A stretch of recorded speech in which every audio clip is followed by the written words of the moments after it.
Okay. All right. So chapter 4, part 3, bottom of page 179. He says something very interesting. He says, therefore, in addition to the fact that the body with all its various elements is, come on. Oh, I gave it away with the wrong click. Trying to get that thing out of my sight so I can actually read what's here. Oh, there we go. Okay. Therefore, in addition to the fact that the body with all its various elements is derived from the attribute of concealment, that's what we've established. The body is the baddie over here. It is also in its structure and constituent parts a perfect representation of the entire functioning of the attribute of concealment itself.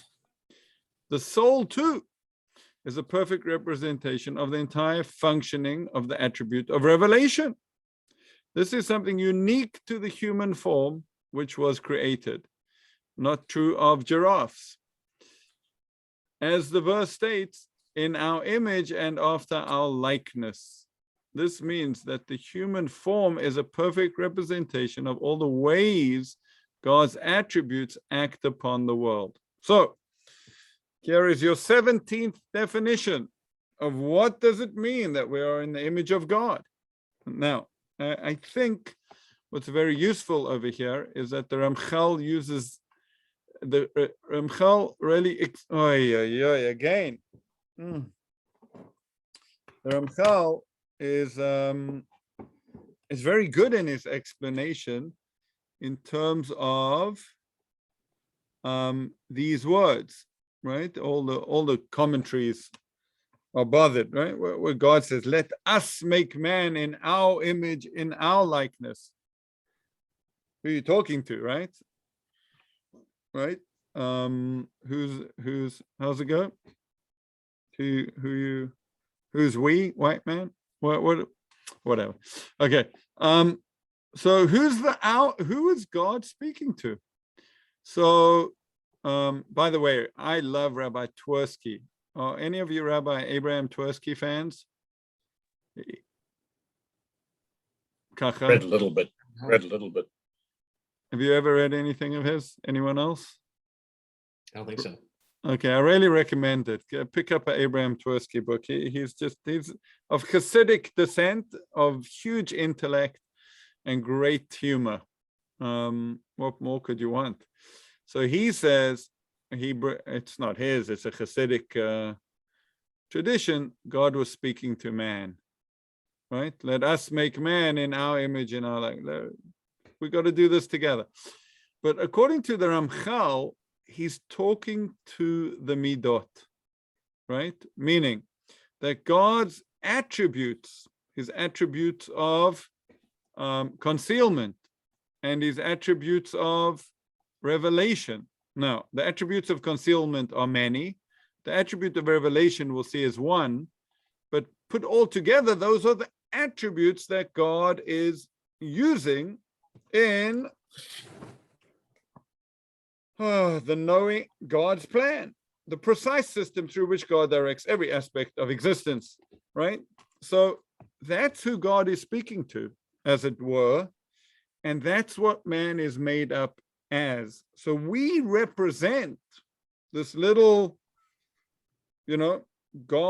godly structure of the entire world, which is really amazing when you are at the Sistine Chapel. And who's been there? Raise your hand. Don't be embarrassed in this class. Right? Good. Wow. Look at that. Levin done. A needed trip to the Vatican is Ori, have you been there? No? Okay, nice Jewish boy, you see. So how can I get Ori on my screen? I don't like to not see people. I don't know if you guys have this issue with okay, I kind of got it that way. Oh yes, perfect, great. Okay, So it's amazing when you do go there. Now what? Oh, there we go. So good old Michelangelo, right? He decides to depict the creation, and there's a lot in it. Actually, I found a lot of midrashim in his paintings. One that he missed completely was that Adam was born circumcised. That he got wrong. So he didn't pick up on that one. But isn't it amazing? He depicts God as man, right? It was interesting. So he's not so far, okay, in terms of God and his essence, of course, this is heretical, this is, right? But in terms of the Ramchal's commentary, he is, yes, man looks like God. It's the attributes that God is going to use. It's as it were, God's body in the creation. Rashi is very strong in his commentary that God was talking to the angels. So it must have been that he picked up a Chumash Rashi at the time to explain it all, and that's why he's got all these little angels around. But otherwise, I hope at 54 I look like him, because he's looking pretty good. Good old Adam. Okay. Comments, questions?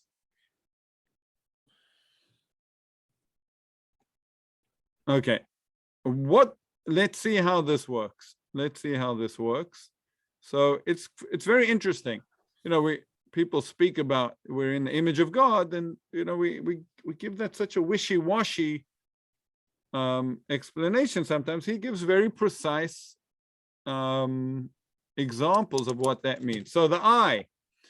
So we have eyes to see, and that corresponds to God's providence, which oversees all inhabitants of the earth in order to judge their actions. There's a, right? Know what is above you, an eye that sees. Thus it says, I will go down and see. So he brings a verse from the Torah talking about God seeing, which teaches us that a judge must render his decisions only according to what he personally sees.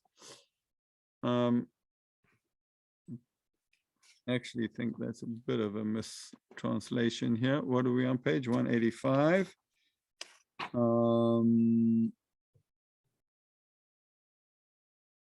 Okay, I mean, there's definitely a whole system of Adim, of witnesses. Okay, but okay, we have to, that needs to be understood. Man's ears are a reflection of the fact that God listens to people's prayers and songs of praise, as it says, and God heard their cry. And it says, know what is above you, God's eye that sees, everything you do in his ear that hears. Very good, Avot, that's where I got it from. Man's mouth is a reflection of the fact that God's mouth speaks to his prophets while they are in the state of prophecy, and of the fact that he makes the majesty of his voice audible to the mighty angels who carry out his will. Fine. There's a beautiful Maharal of Prague, which says that man is upright. Homo sapien, man is upright because all other creatures are, as it were, bowed down to man, right, or subservient. So that gives man is the sholet. He is the ruler of the earth, as we are, right? Okay, so that's how we are made in the image of God. Remember, according to Ramchal, we're talking about 8th grade. We're talking about, right, everything according to the level of the creation, creations. But that's the way it is. That's really how it is. Okay. I really did look for a lot longer than I should have for this picture, because, well, not long enough, because I don't really love it. Mainly because the yogi thing. But you will find that the Kabbalistic tradition of the Midot, right, correspond to, of course, the body, the human body, right? Keter, crown, of course, is on the top of the head. Bina and Chochma. Okay, somewhere in the head, the eyes, the ears. Gevura and Gedula. Okay, it should be Chesed. Chesed and Gevura. Of course, this idiot got it the wrong way around. The Chesed is always on the. Oh, wait. Chesed. Chochmah Bina Dat. Okay, because the Chesed is the right arm, and Gevura is the left arm. Tiferet is somewhere in the middle, the chest. Netzach and Hod, actually, I've seen them corresponding to the legs. I don't know exactly where he's corresponding to. Yesod is the reproductive organs. No, Yesod, yeah, Yesod is a reproductive organ, and Malchut are the feet. So where is Daat? Chochmah Bina Dat. It's in between. It's normally a little bit lower. Yeah, it's left off. It's left off here. Yes. You see, sometimes when people add Keter, they leave off Dat. Now that seems to be too almost optional things. But don't rely on me for Kabbalah. As you can see, I've got some guy doing yoga. Anyway, again, right? So that's the image of God that we are made in. Then he says, oh, this is interesting. Is this true? So he says this is only true about man. Do we find this anywhere else in the world? Meaning that there is some sort of parallel correspondence to the way God runs the world, to the DNA, right? That's what we're really seeking out, right? We've got godly DNA. God's attributes are in us. Is there anywhere else where this kind of idea comes up? So there's a beautiful verse. This is a verse in Shemais somewhere. V'ha Sinai, just before the giving of the Torah, probably chapter 19. V'ha Sinai Ashan Kulo. The mountain of Sinai was completely smoky, right? Smoking. It was covered in a cloud of smoke. So I don't know the source for this, but I've heard it many times. The word Ashan can be seen as a Hasidic writings use this a lot. The word Ashan can be seen as an acronym. Ashan Olam Shana Nefesh. So whatever is in this nefesh, that's what we've been talking about. That's the person, the spirit, the man. It's true also of Shana, the year, time. So there are aspects in time. You will find, right? You could find, you look through the festivals and, right, the different times. Each one corresponds to a different sphera, to a different midah. And you also find that in Olam, in the world. So there are places in the world or things in the world which also would correspond to this. There are aspects. So those are the three. It's always a fun exercise to, so, okay, well, we found the eyes, might be a hard one, right? So Hashem, God looks and judges. That's what we have eyes to see what's happening. Where is that during the Shana?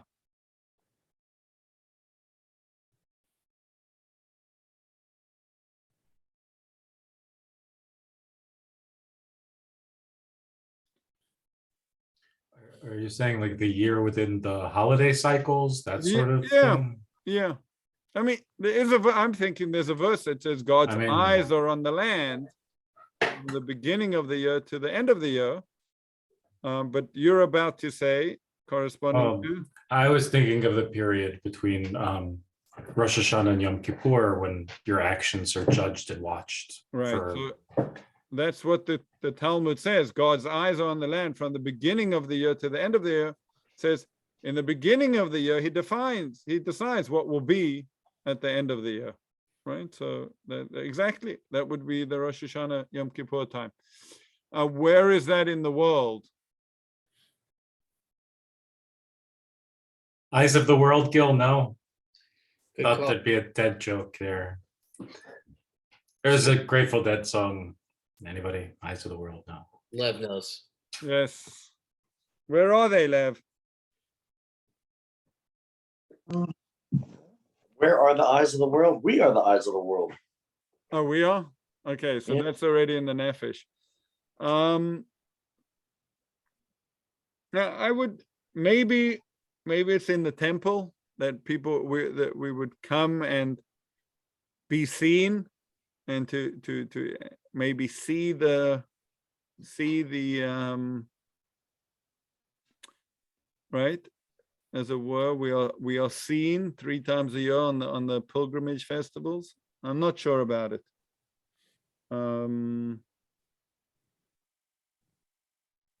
Okay, anyway, that's an interesting exercise and something to ponder. Okay, the next bit, oh, this is also very interesting. So following this theme, the Talmud in Brachot says that the soul and God are very similar. Okay, and this really, the truth is, let's get back to this, because oh no, that's chapter 4. Okay, then didn't I put it? I'm sorry, I wanted another piece of the actual sefer here, because he then goes on to describe, as you read, that the soul is very much like God, right?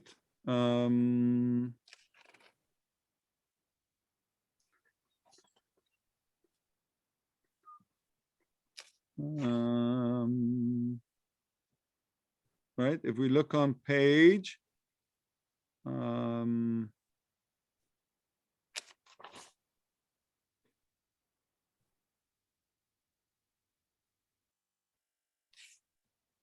think he starts this discussion.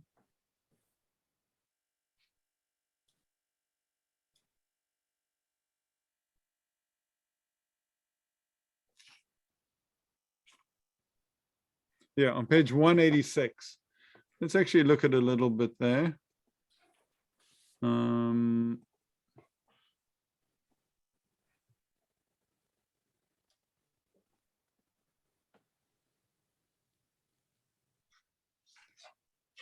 Six.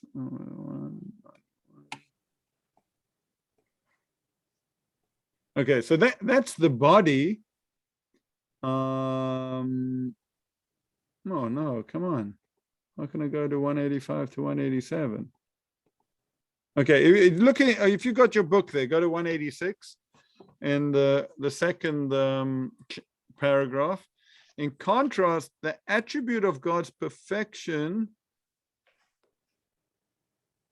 No, 186.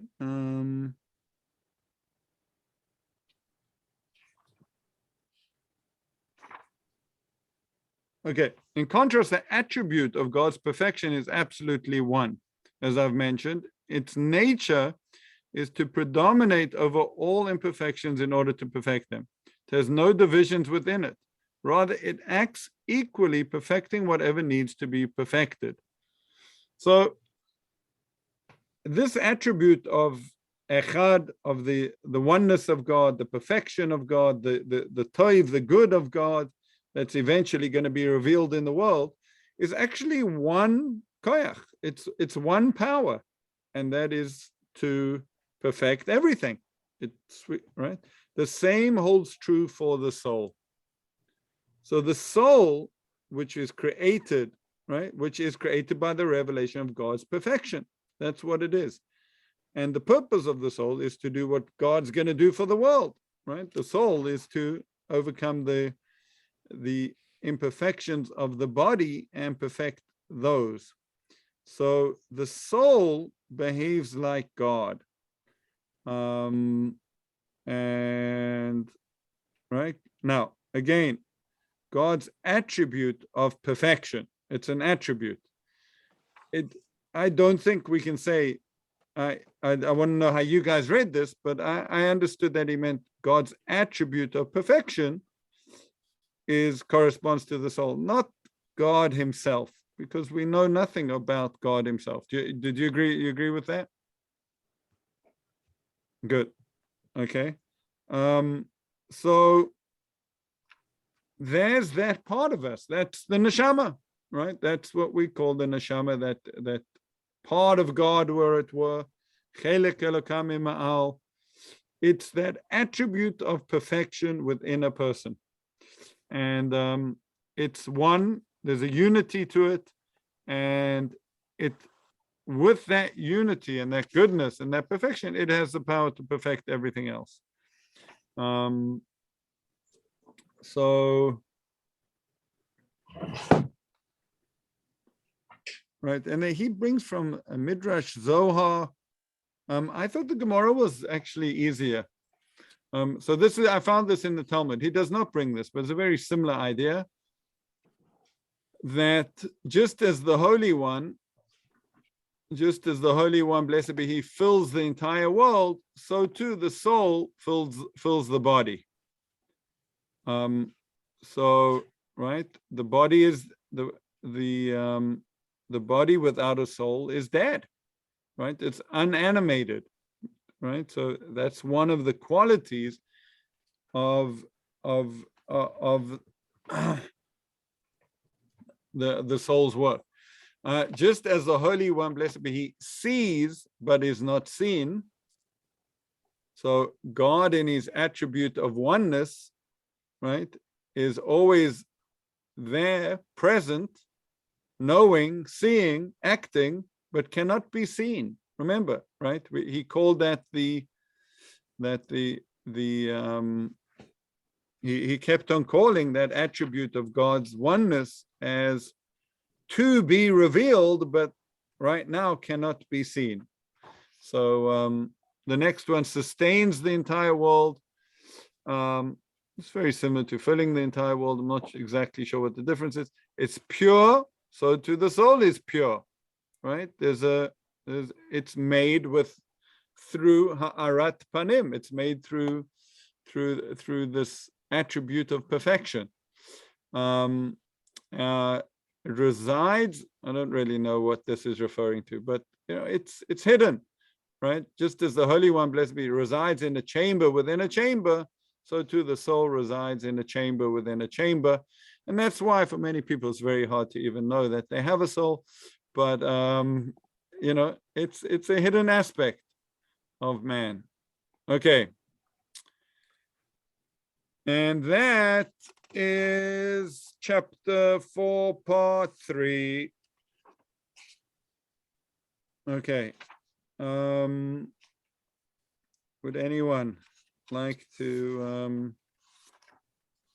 make a little summary for us? I wasn't going to volunteer a summary, but I was going to volunteer what I've been thinking about for the last few minutes, which is seeing God in the world. What is the evidence of God in the world? Having talked about it in Nefesh, and I'm struggling with it. The only thought I have there is of the keshet, of the rainbow, as a symbol of God's promise not to destroy man. It's one of the few visible things that he points to in the Torah that is an object, an image. Mm-hmm. Judaism being so anti-image, so anti-visualization, so word obsessed, and forbidding images. I'm just struggling with what that might be. So that's an unrelated idea, but I can't think of anything else that is visual in that sense. And related to which part of what we spoke about did that? Ashan, you're talking about where it's Ashan, right? So you were saying, where does one see it in the world at large? Okay. Mm-hmm. Where does one eyes. Where do you see? What do the eyes reveal? What does one's eyes reveal visually? I don't know. I just I'll just tell you. I'll been- tell you something from the Maharal. You know, they somehow. Oh, sorry.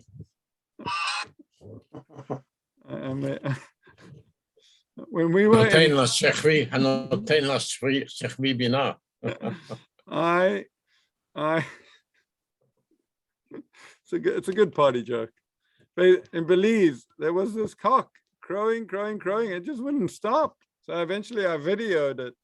And then I decided it would be a fantastic ringtone. Always brings a smile to one's face. I'm just hoping I always remember to turn off my phone before going to shul, because that will be embarrassing.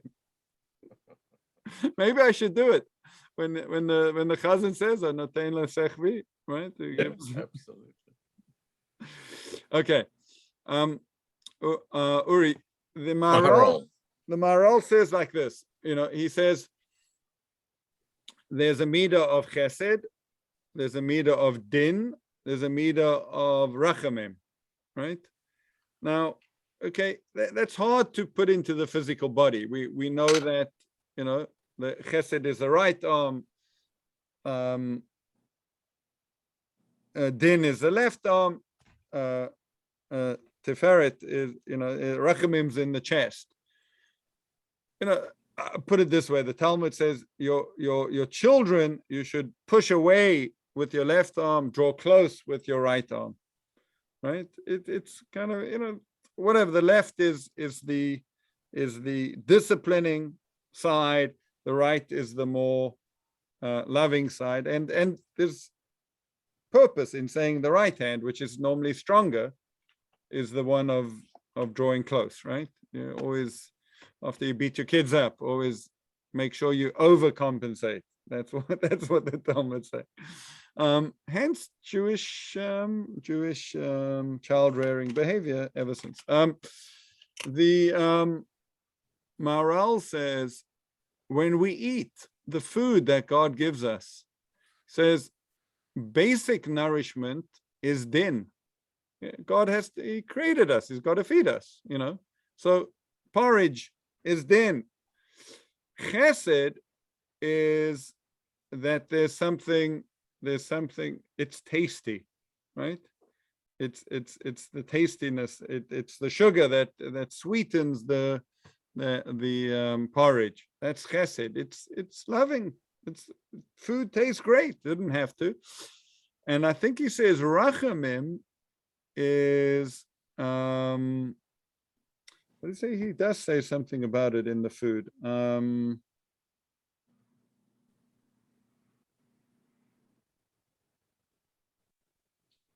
I forget, but he does this sort of thinking where he's looking for the midot in our world, right? That's where he finds them. So it's definitely not a image, you know, but it's coming through in the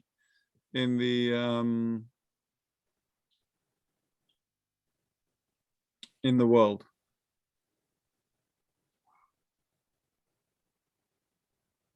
All right. Anyone want to make a quick summary of this? We agreed we would do this, so maybe I should do some work with you guys during the week and make sure one of you is prepared. So because we didn't do that, we'll just call up Gil and see if he stumbles, and we'll laugh at him, and you know. It's my worst nightmare. I dreamed about this. I knew this was going to happen. All right. Well, I feel like we did obviously these selected chunks. So the selected chunks that we talked about are sort of the broad idea I took away is the sort of corresponding relationship between the component, the sort of constituent parts of the body, and how they represent aspects of what we sort of see, perceive in the world. And that is by design. So each aspect of our senses and our perception all the inputs are sort of a larger reflection of our specific design. Human beings were designed for that purpose by God. And likewise, the same relationship with the soul. The soul was designed to give us sort of or at least wasn't designed, but if we look at how the soul is sort of, if we try and describe it, it's kind of a, it's almost like a microcosm and a macrocosm, where the microcosm representation of God is the macrocosm. And so all of the sort of, the respective components even of the soul and the attributes correspond in some very specific ways to God's presence in the world and sort of purpose for the world, purpose for human beings.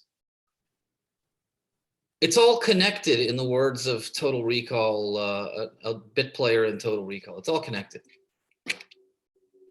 Yep. And I think, adding an element of avodah, of spiritual work to our learning, there's a work to get in touch with the soul, right? We know our bodies very well, but do we know our souls? Do we appreciate that we have this element of perfection in us? It's a big statement. It's very elevating. It's very uplifting. Could be very demanding as well. But I think there's exercise in doing that. Fine, excellent. Thank you, Gil. Wow. You've done, yeah. Well, no, thumbs up. Okay, chapter 4, part 4. Okay, now I think what he's going to do in this book is like this. So there's this corresponding relationship between man and God. A parallel. There's a parallel between man and God. And he's already told us that man, to the degree that man is able to have his soul overcome the body and perfect it, so too is God's influence in the world, right? Going to be, he's the soul of the world, and he will perfect the world. We'll see how that, is it as simple as that? We've spoken many times about Tikkun Adam and Tikkun Olam, fixing man and fixing the world. It looks to me that the way he's setting things up is Adam is responsible for Adam, right? Man must fix man. That's really your free choice. God will do the rest. God fixes the world, right? And the funny thing is, in the Aleinu prayer, it's a prayer to God to fix the world. That phrase Tikkun Olam is first found in mainstream Judaism in the Aleinu prayer, right? Al kain letaken et olam b'malchut shaddai. You, God, do it. We don't say help us do it. You say you do it. No, it's not a proof, because a lot of the time. Okay, now what he's going to do is, okay, let's look deeper into the relationship between soul and body. How does this work? So in chapter 4, part 4, page 200, he says like this. We know that there are two divine attributes, right? The level of perfection and then the attributes of deficiency. How they combine and always act in conjunction with each other. And 3, what is produced by the different combinations when either attribute of concealment or of revelation prevails. Those are the two basic forces in the world, right? Okay, now, besides the actual appearance of the physical body and the nature of the soul within the body, there's another element that is a result of their combination. This element is the radiance of a person's face, hence the whole world of emojis. This is what distinguishes what does he mean by this? He means like this. If a person's sleeping, well, I shouldn't use that because people's faces aren't, but a dead person and a person sleeping are not that, when you look at them, are not that different. The soul is not really discerned ever. So when do we discern soul and body fusion? In the face. The face is an expression of what's going on, right? Now the good old Chassidim, what would we do without them, right? What's the face in Hebrew? Panim.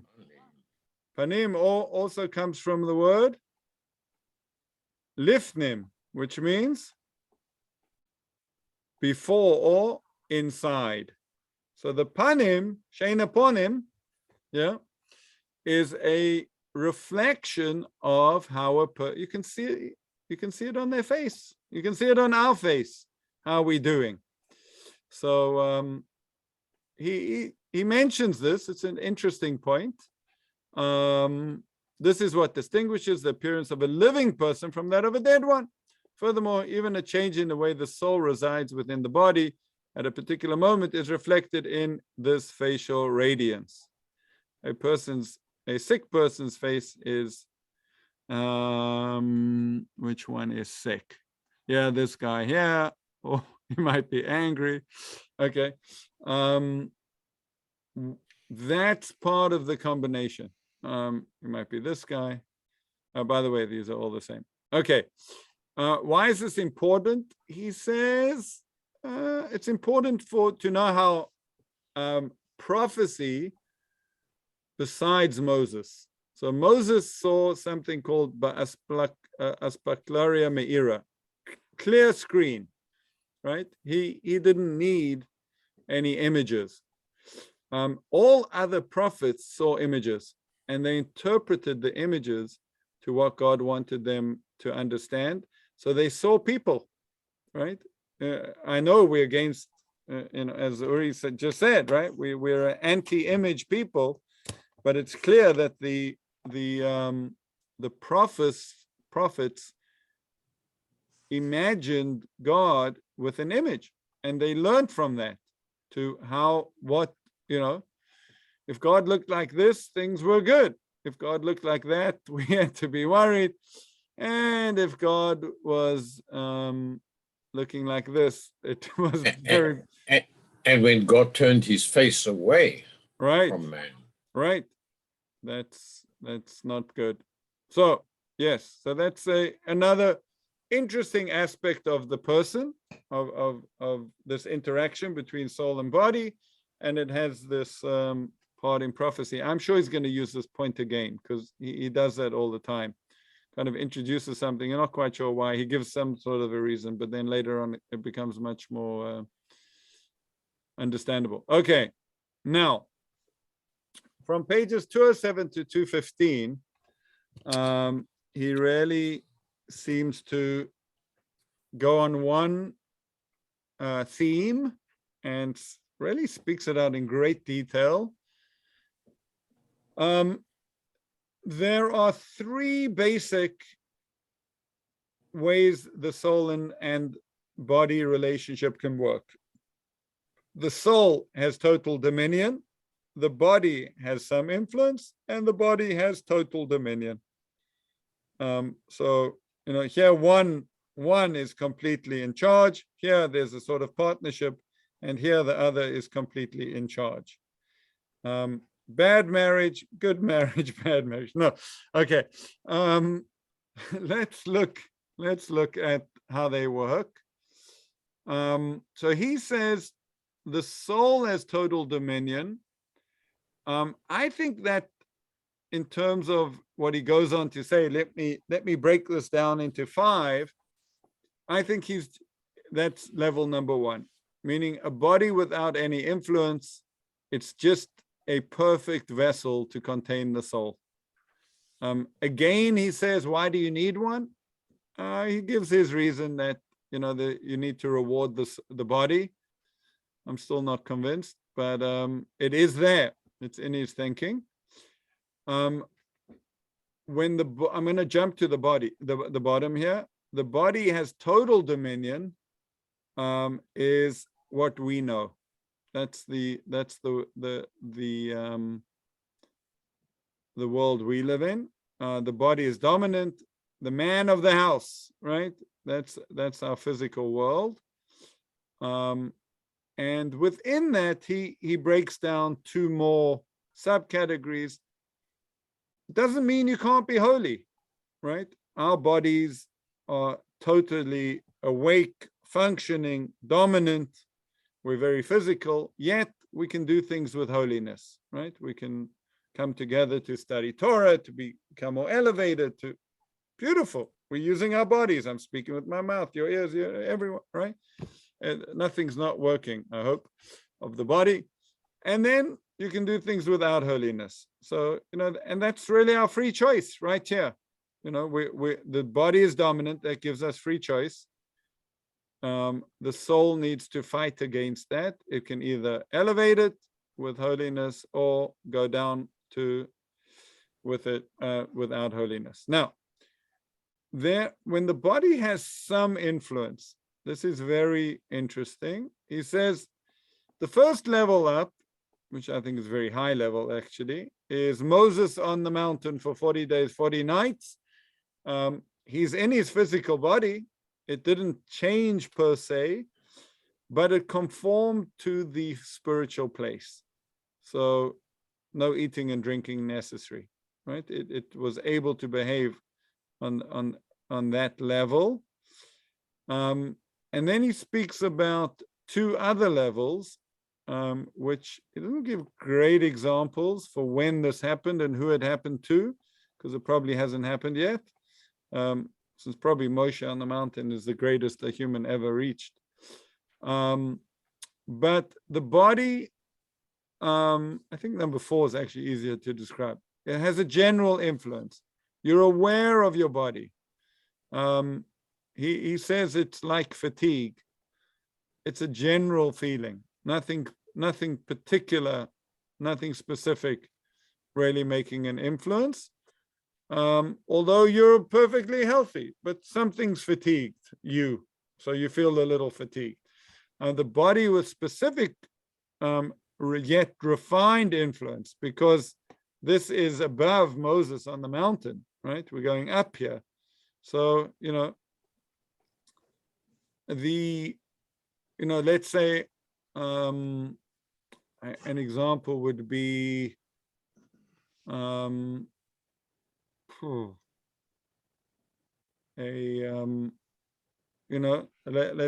let's say somebody got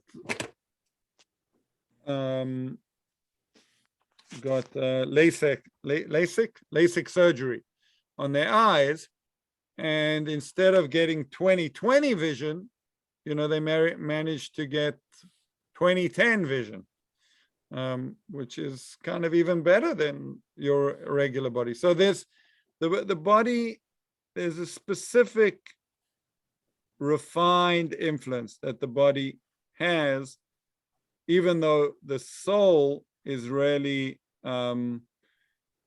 dominant, but the body is having its influence. Okay, it's not that readily understood. Why are we going into this? It will become much more understood as we talk about, if we can understand the body and the soul, maybe we can understand God and the world, right? And specifically these two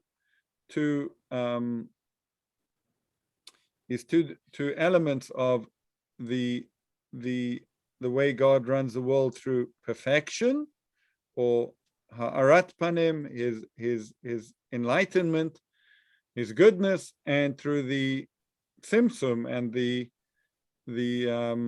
midot that God uses in a world that is deficient, that will become very relevant. Okay. Now we're back to the 6,000 years. I hope everyone got really excited when they read that. But now he actually adds something. I don't think we discussed this last time. 6,000, 7,000, 8,000, and onwards, right? This is good. So our sages have taught us that the world will exist in its present form for 6,000 years. After that, during the 7th millennium, I don't know if this is what he calls Yomot HaMashiach. I'm waiting for him to tell me that. Are these the days of the Messiah? I'm not sure. But the 7th millennium, the physical world will be totally desolate. then God will renew the world in a different form. They also said about the 7th millennium over there just before in the Gemara, what will the righteous be doing? God will make for them wings and they will fly over the surface of the water. As it's written, those who place their hope in God will gain new strength. They will sprout wings like eagles. They will run without being weary. So there are 3 stages in history. So they correspond to these 3 levels of 3 relationships of soul and body, right? So the 6,000 years are the body is completely dominant. We either choose holiness or without holiness. The 8,000th year is the body without any influence at all. And this is all in the that seventh millennium. Okay, that the body has some influence. And that's what he goes on to explain a little bit. That similarly, our sages call the 7th millennium a day that is entirely Shabbos, a day of rest from physical activity as a preparation for eternal life. It's some sort of intermediate here. They refer to this as Shabbos because at that time there will be a cessation of all physical activities which represent the mundane. However, the body will not change its essential existence since the world will not yet have been renewed. But after the world is renewed, so then that's the time tomorrow to receive their reward for the mitzvot. There will no longer be a need for the body to have any influence at all, since this influence was only necessary for the period of serving God through free choice. It doesn't really explain why you needed it during the seventh millennium, but okay, instead it will be totally subservient to the soul, basking in the ultimate goodness for all eternity. I'm finished. Okay, who wants to do a summary of this section, or any questions, comments, things you thought about?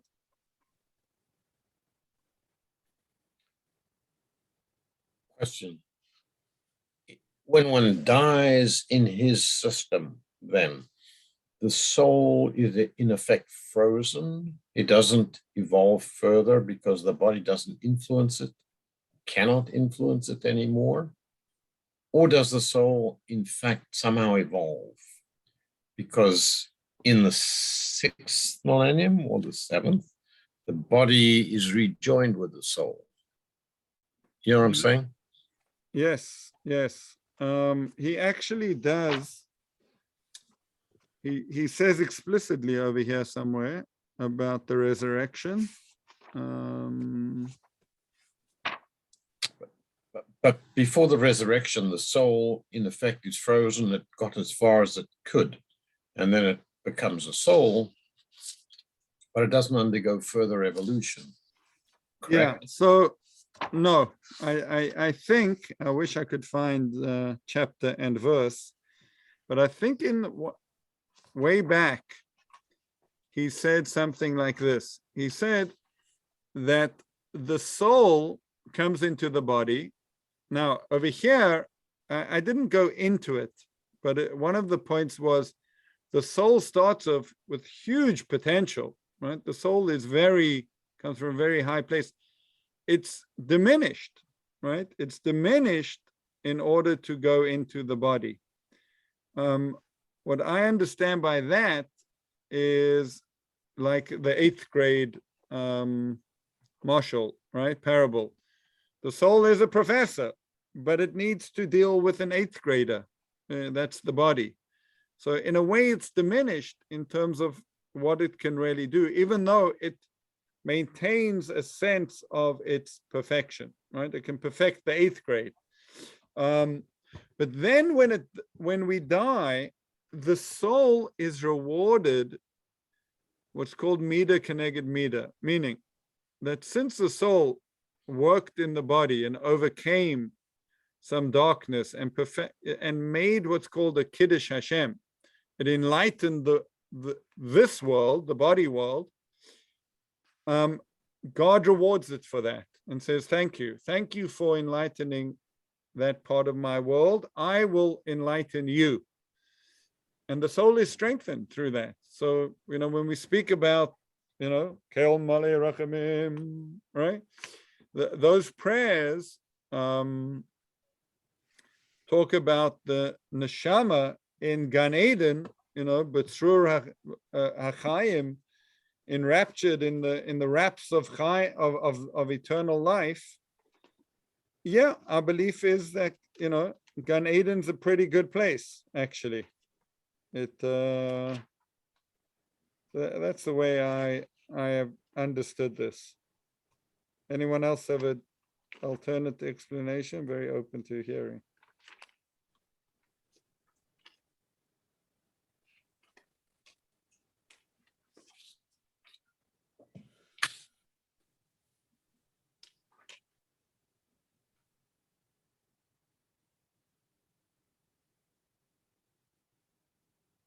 About that, I thought it was quite interesting, his thing on the face and how your soul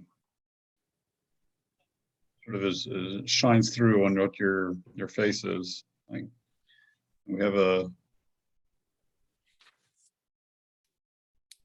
we devote a fair amount of our brain power to discerning emotion and feeling through sort of facial recognition and whatnot, and even babies will react differently to different facial expressions that are presented to them on pictures or on monitors. And,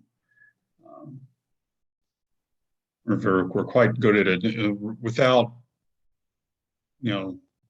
across languages and cultures and everything like that. They're very similar. I just thought those, I'd never seen that before anywhere else. I thought that was a pretty interesting idea, that's sort of a manifestation of the soul. And indeed, I think that speaks how people present themselves. It speaks to a lot of their character, how people have this poker face that they create, or people have great control over their physical emotions. Yeah, this bit does not apply to Russians. Yeah. It was just very, I don't know, I thought it was a very interesting 2 paragraphs or whatever it was that he went into it. It definitely is. The priestly blessing. Are there any priests among us? Any Kohanim? Not one? Oy vey. Okay. We have a Levi, of course. Doesn't that count? Why are you dissing the Levi here? No, it doesn't count. Okay. Doesn't count. Oh. Gosh, that's too bad, Don. So the priestly blessing is Yivarechecha Hashem v'yishmerecha. May God bless you and guard you. Yo'er Hashem ponav elecha v'kuneka. May Hashem enlighten His face towards you and be gracious to you. And then Yisa Hashem ponav elecha v'yasem lecha shalom. Hashem should turn His face towards you and grant you peace. So it really does come up quite a bit. The God's face, because that's this attribute of oneness and goodness coming through the midot, coming through the different character traits. There must be something else. We were talking about Ramchal bringing up this point about the face later. I mean, it just struck me as that the language of it is actually also at the beginning of Bereshit, right? And God's face was upon the surface of the water. Isn't that right? God's face was the surface of the deep. Isn't there something there in the translation of that? I think it's in the very Ruach Hashem. I don't think it uses the word. I thought it was face. No, maybe it's not. Back. I have that turn of phrase somewhere from my head. Face of the reflection of God's face upon the deep. I'll have to look it up. I'll have to go searching because I know It does sound familiar. I have to go. If you two are agreeing, it must be a Grateful Dead song. No, I don't think so. Robert Hunter didn't, I don't think he went quite that literal. Greatest story ever told. Right. Oh, Moses crumbling up on a quasar. it's interesting. This is very interesting because, okay, and the earth was unformed and void. Darkness over the surface. V'choshech al pnei tahom. Oh, okay. The Panay. darkness was on the face of the deep. That's it. The face of the deep. Okay. Right. It's the face. V'ruach Elokim merachefet al pnei hamayim. And Face of the water. the window, the spirit of God sweeping over, and again, Pnei Hamayim. Nehamayim, it's the face of the water. So again, there's this element. If Yeah. we're going to posit that the face is somehow representative of the metaphysical attribute of the soul in some fundamental way, then it may not be an accident that the word is being used there too, right at the very beginning. You know, why the face? It doesn't, you know. It also simply means surface, right? Yeah. Because Yeah. that's what the face is. Right. But then shouldn't we talk about the surface tension of the water? Because if you look at the surface tension of ocean water based on the salinity, there's a gematria in there somewhere. I'm losing you guys. I'm losing you. I think so. Skip Can a I bit. just Skip a break- bit, brother. Skip a bit, brother. Skip a bit. All right. Well, never mind. I knew there was face somewhere. All your faces. Face. Okay. Thank you. Yeah. Yeah. Pleasure. That's what I'm here for. We'll have to do research on this. FaceTime. Okay. Ori, you've been very quiet. What are you contemplating there?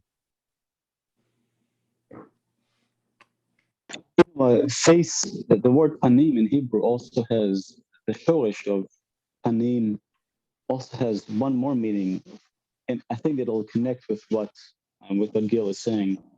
Lifnot is to turn. So panim is the surface through which we look into something. It's also when someone is looking at us, they pone elenu, they look toward us.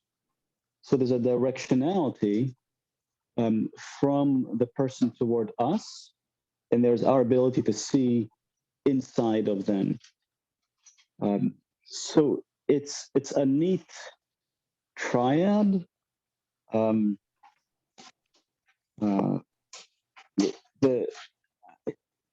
It's not quite crystallized in my mind, but it's just really nice, and I've always liked the Birkat HaKohanim, the priestly blessing, and Ha'arat Panim, the enlightening, God enlightening his face toward a person, is a certain attentiveness toward the person and enlightening that person. It's not that he's enlightening his face, but that he is turning his face toward the person. His face is light, and he is enlightening us. He reveals light to us when he does so. So these thoughts, the reason I'm quiet is because these thoughts are not crystallized in my mind, but they are coming together with multiple meanings to the Hebrew word for face, and the enlightening of God's face. Nice. Ori, do you think lhit panot, panui, meaning vacant, is the opposite of having face? Is that the same root? Gosh, that's another. I mean, it must be, right? I think it's like shoresh and the sharesh. You know. Oh, it's piel and pual. No, that No. sometimes in Hebrew you have antonyms with the same the same root. So to plant something and to expel, right? When we come into the land, that you have to can't remember the Hebrew. Sorry. Yeah, we're just playing with weather. But yeah, I think to be present. It must be related. Right? Panim, ha'arat panim is when you're present, you see it in someone's face.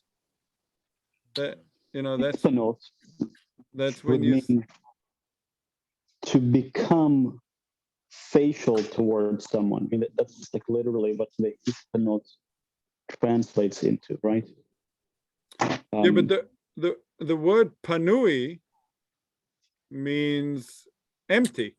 Empty, vacant. Yeah, so I was saying it's the loss of face. It's the No, yeah. I'm not sure it means empty. Late panot is to become available, and panui is available. Late Okay. panot is to avail oneself. Yeah, It's but as though maybe you it's are, Why do you're we maybe it's know making time. yourself. it's panui means something? Panui means available. I mean, at least Yeah. in modern day. I know, but in modern day, you would you're saying it's available, right? But like the parking place is panui. It's Right. That's what I was thinking when you guys were saying that. But you are also. It means panui, it means you can park there because it's available. It means there's nothing in there. Empty. Like an apartment that's vacant could be rented. It's available. right. It's not. Yeah, it's no, not. it It's doesn't. not It the doesn't point mean, that there's an emptiness to it necessarily. No, that's not the no. emphasis of the word, right? Okay. Yeah. So in Hebrew, when you're talking about a parking place being panui, you don't mean that it is empty of another car. You mean that it is available to you to park in. Yeah. It's a very subtle difference.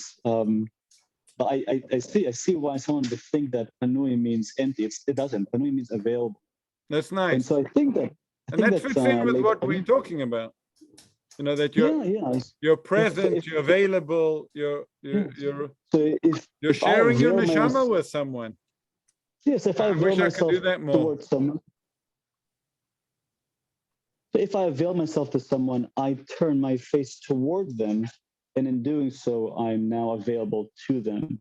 I'm attentive toward them, like physically, like directionally toward them. It's very nice. I've always really loved because of that. I've always really loved the priestly blessing.